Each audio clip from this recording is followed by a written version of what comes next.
Oh, am I losing the plot? Well, I used to call happiness the end of suffering, but then I realised that people are very attached to the idea of happiness as excitement. So then I dropped that use of the word. Like they're used to it as an experience of excitement, of like yeah, or joyful feelings or emotions. They associate happiness with emotions. All emotions come and go. There's never going to be a permanent emotion.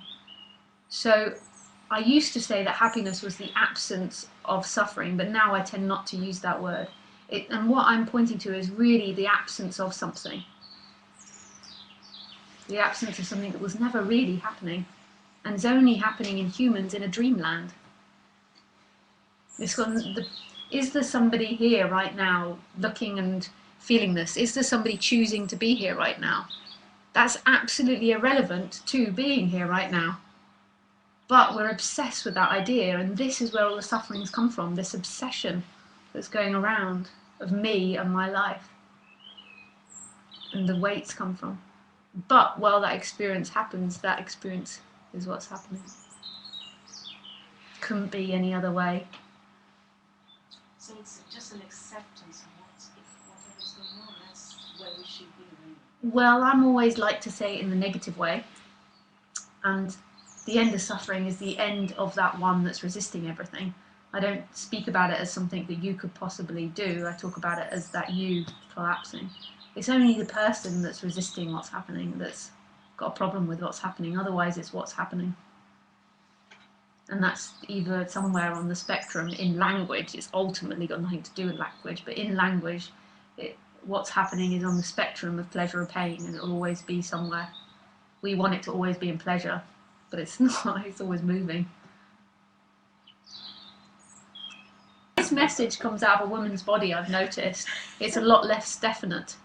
This is why the women tend to be a lot less popular in this message. This is just Lisa's bullshit theory. But it tends to have a lot less definites about it. So that, like I was watching something, this woman being interviewed, and she was saying, and I was shocked at it as well, because you're so used to people saying they know and giving the answer, and she's like, I don't know. And I was like, I couldn't believe it. But that's actually the answer to everything, believe it or not. All the time you didn't know something, that was the answer. Oh, I don't know. Oh, I'm a genius. Feels like that's the answer.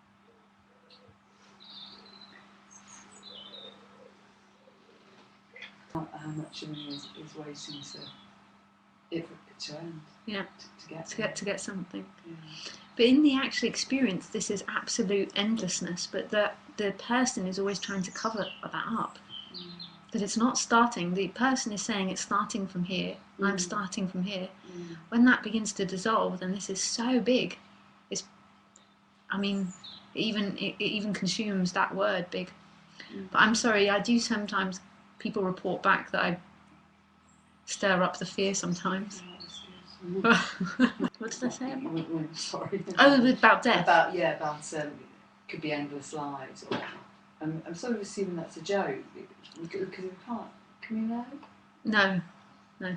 So there's a sense of mystery. Yeah, there is a mystery. But what I was saying yesterday when I said everything could appear again, like at death, it could just amness at rest, or it could manifest again. Which it's all right because you'll have forgotten. What's your name again? Vanya. You'll have forgotten Vanya. I'll be gone. I'll be dead. I'll be clean. It'll have never happened. You know, experiences like the Dalai Lama, who appeared to know the lives before. Yeah. How was that? I have no idea. I could have a stab, but it's bullshit, really. But because it's a mystery. Yeah. No one can report it. Yeah. It's like, have you ever seen, I'm sure you have, those kaleidoscopes?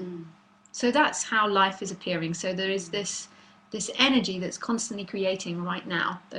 But it's seemingly in that creation, it's creating seemingly movement in time. That's not really what's happening, but it seems to, from one pattern another pattern is created. And with the Dalai Lama's story, it's just seemingly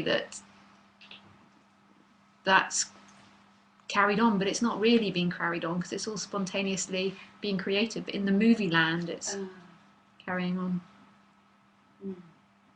But it's not really, because it's all spontaneously appearing like the kaleidoscope.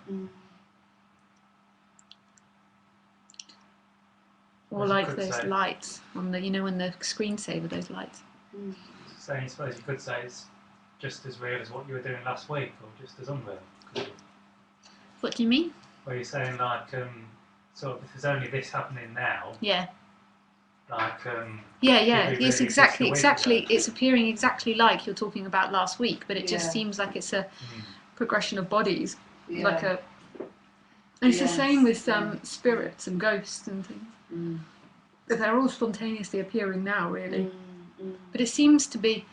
Alan Watts actually gave a really fantastic description of this.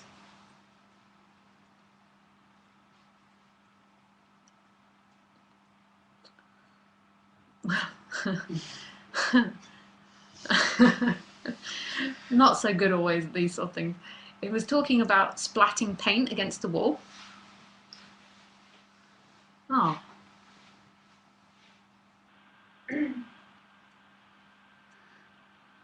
Wow, I didn't realise how many things I got on here. Oh, here it is, a bottle of ink, he calls it, not a splat. Okay. It's like you took a bottle of ink and you threw it at a wall, smash, and all the ink spreads, and in the middle it's dense, isn't it? And as it gets out on the edge, the little droplets get finer and finer and make more complicated patterns, see? So in the same way, there was a big bang at the beginning of all things, and it spread, and you and I, sitting here in the room, as complicated human beings, are way, way out on the fringe of that bang. We are the complicated little patterns on the end of it. Very interesting. But so we define ourselves as being only that. If you think that you are only inside your skin, you define yourself as very complicated little... I don't know what that word says. Little something curls way out on the edge of the explosion, way out in space and way out in time. Ways out on the edge of the that explosion. Way out in space and way out in times. Billions of years ago, you were a big bang, but now you're complicated human beings, and then we cut ourselves off, and we don't feel that we're still the big bang, but you are.